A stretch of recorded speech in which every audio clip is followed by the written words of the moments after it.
Welcome to Flowcharting 101. Let's learn about flowcharts and how they can help you survive your programming class. The objectives of this lesson are to define a flowchart, describe each flowchart shape and its purpose, create a flowchart for a given problem or activity, and use flowcharting to analyze and solve a programming problem. A flowchart is a visual representation of the sequence of steps and decisions needed to perform a process. Each step in the sequence is noted within a certain diagram shape. The steps are linked by connecting lines and directional arrows. A flowchart is a type of diagram that represents an algorithm, a workflow, or a process. It shows steps as boxes of various kinds and their order by connecting the boxes with arrows. It represents a solution to a given problem, and it is highly effective for programming problems. This is the definition of an algorithm. The flowchart is a graphical picture of an algorithm. You must know this definition for algorithms, so make sure you learn it. An algorithm is a set of steps that is ordered, that means they're in a certain order, is unambiguous, means it's very clear, is executable, means it runs or does something, and it terminates, that means it has an ending. So be sure you know those 4 descriptions of an algorithm. It's ordered, unambiguous, executable, and terminates. Here is an example of a basic flowchart. What does it show you? Read it and think about what it is telling you. All right, so here it says you're going to leave home. Check the time. Is it before 7 a.m.? Yes? Then take the bus. No? Then take the subway. And then you'll reach school. So this, you can see the set of steps here that are happening. They have a certain order. If it's true, you do one thing. If it's not true, you do another. And then you finish your objective in this particular workflow. Here are the basic flowchart symbols that you use when you create a flowchart. This oval is called a start-end representation, and you put it at the beginning of your flowchart and at the end point. These are the arrows that you use to point the direction that the flow of the activity happens. It's a line connector, and it shows relationships between the shapes. This is an input-output symbol, and it's a parallelogram that represents input and output when data is either input to your program or output. This is a process symbol. It's a rectangle that represents any process. It could be adding numbers, any kind of mathematics. It could be changing data from one format to another. And then last is a decision symbol. It's a diamond, and it indicates if something's true or not.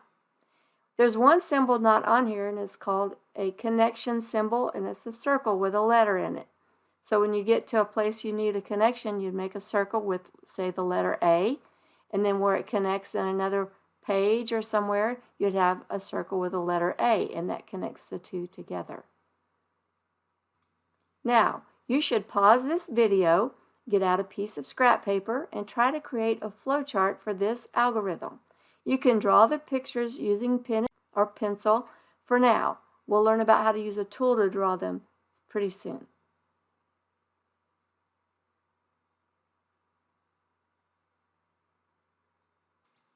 All right, so now that you've drawn it on a piece of scrap paper, let me show you how to draw it using Visio.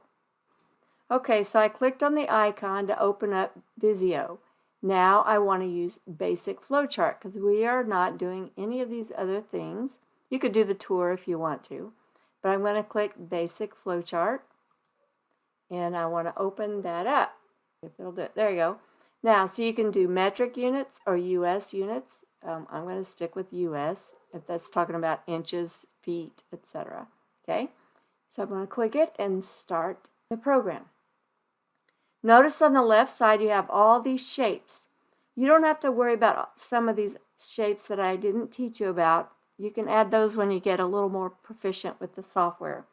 Right now you just have to worry about the few shapes that I've taught you about. Now, how do you use these shapes? Well, you just grab one and drag it to your white page and let go. Now, I can double click this and it lets me type what it is. So I'm going to put start. Okay, and now I have start. Now, if I click in the paper, it's going to say start inside of it. So what was our problem? You remember? Our problem was to unshell some peas, right? We're going to do an activity of unshelling peas or shelling peas. Okay, so first we want a basket of unshelled peas. Well, that would be input into our problem, right? So I'm going to use this little symbol, the parallelogram, and I'm going to double click it and I'm going to put basket of unshelled peas. Okay, there. Now I have that, and notice I can do this little slide bar back and forth, up and down if I need to for that page. All right, so what do I do next? I need an empty bowl. So I'm going to grab this and add the empty bowl. And notice how I can slide this around and those three light green lines show up. That helps me line this up, okay? That's what it's doing. So let me see if I can do that again. Yeah, so I'm lining it up with the other one. Double click. I'm going to put empty bowl.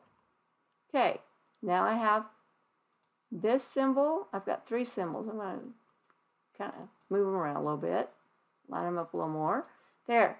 Next, what do I need? I need to take a pea from the basket. So that's a process. I'm not adding anything to our program or what I'm doing. I'm going to take what I've already got and I'm going to manipulate it. So that's a process. I'm going to add it underneath. Notice I'm flowing down. You want to try to flow down or to the right. Now you could be going across to the right. That would be correct as well. Okay, I just chose to go down. So I'm going to add that step on here. Take a pea from the basket. Pea from the basket. Okay, now I've got that one. My next step was to break open a pea pod. So I'm going to get another process symbol and put it underneath it and double click it and break open a pea pod. Okay, there. I'm going to scroll this down a little. My next step was dump the peas from the pod into an empty bowl. So take this over and put dump peas from pod into empty bowl. All right, my next step was discard the pea pod. So throwing out the pea pod, okay? Discard pea pod. Okay. And scroll down. What else we got? Peas are ready to cook. So that's output. When you finish, peas are ready to cook. Peas are ready to cook. Now, we're done. So I need to end, but I'm out of paper. So I can go to the right here, or I could do a letter A and start at the top. So I'm going to choose, I could do this and stick this here. I'm going to put the letter A because it's a connector, right? Because I want all my stuff to flow down, and this is okay to do. So up here, I would put the connector, and I'd put the letter A. Okay, now we've got that, and now I want the end. Okay, so I put end. That's the end of my program. Well, we're not finished with our flowchart because we don't have our lines in. So how do we do that? Well, this is the connector. If I want to move these around, see, I could have moved these around like this, right? Spread them out a little more if they're too close together. And see those green lines help me line it up. You know, it's just how you want to do it. How do you want to make it look? But make it look neat and easy to read. Okay? There. Now I'm going to move this. There. Now, I still need a little more room here. I think I got more room up here at the top than I have at the bottom, don't I? And what could I do? I could fix it by give myself more room by taking this to the top, right? So then I could put this, let me get it out of the way, put this here, and I could scroll to the top, bring you with me up here, right? And I could put this down underneath here and put this right here. And what have I done? You see what I've done? Now I've made a connection from the bottom up here, and now we finish our program. All right, so now I want to take the connector. Now once I click on this, every time I go on here, I'm using the connector. If I want to move things again, I have to use the pointer. So you have to use the pointer to move them around. You use the connector to connect them. And the first one you click on is where the direction that the arrow starts, and when the last one dot you click on is where the arrow ends. So there's my arrow there. Now I'm going to do another one from here to there. See, that one's a little crooked, isn't it? So I can go back to the pointer and straighten it up a bit if I want to. There, now it's straight. Now go back to connector, and I want to connect this one to that one. Well, it's crooked. Go back to the pointer, I can straighten it up. Now, I think you get the feel for this, right?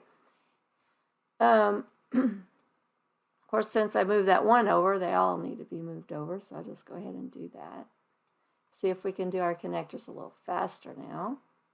There, there, scroll down, from here to here, from here to here. It's crooked, so I'm going to go back to the pointer tool, straighten it up. There we go. And then I need connector again, from here to here, and from here to here. All right, back to the pointer, and now my flowchart is finished. I can save it, and the way I want you to save it, of course, you can save it right now as a Visio drawing. So I'm going to say on this PC in my documents, Arkansas Tech, courses fall 2021 in this course, and I'm going to call it, let it be drawing 1. You call it, whatever your assignment is. But then notice I can change it from a Visio drawing, I can change it to a JPEG or a GIF. So one of those you're going to want to use. I'm going to choose GIF and save it that way. Because, that's just saying you could choose different settings, okay? So I'm just going to go with what it is. There. Now, when I want to add this diagram to my algorithm template, which I will give you your algorithm template, you add this to your template, now it's easy to import it as a GIF file, okay? All right, so back to the PowerPoint. All right, so I hope your drawing matched my Visio image, or at least was very close to it. Let's move to our next slide. All right, now let's see if you can create a flowchart using Visio. So stop this video and then make a Visio flowchart from this little program.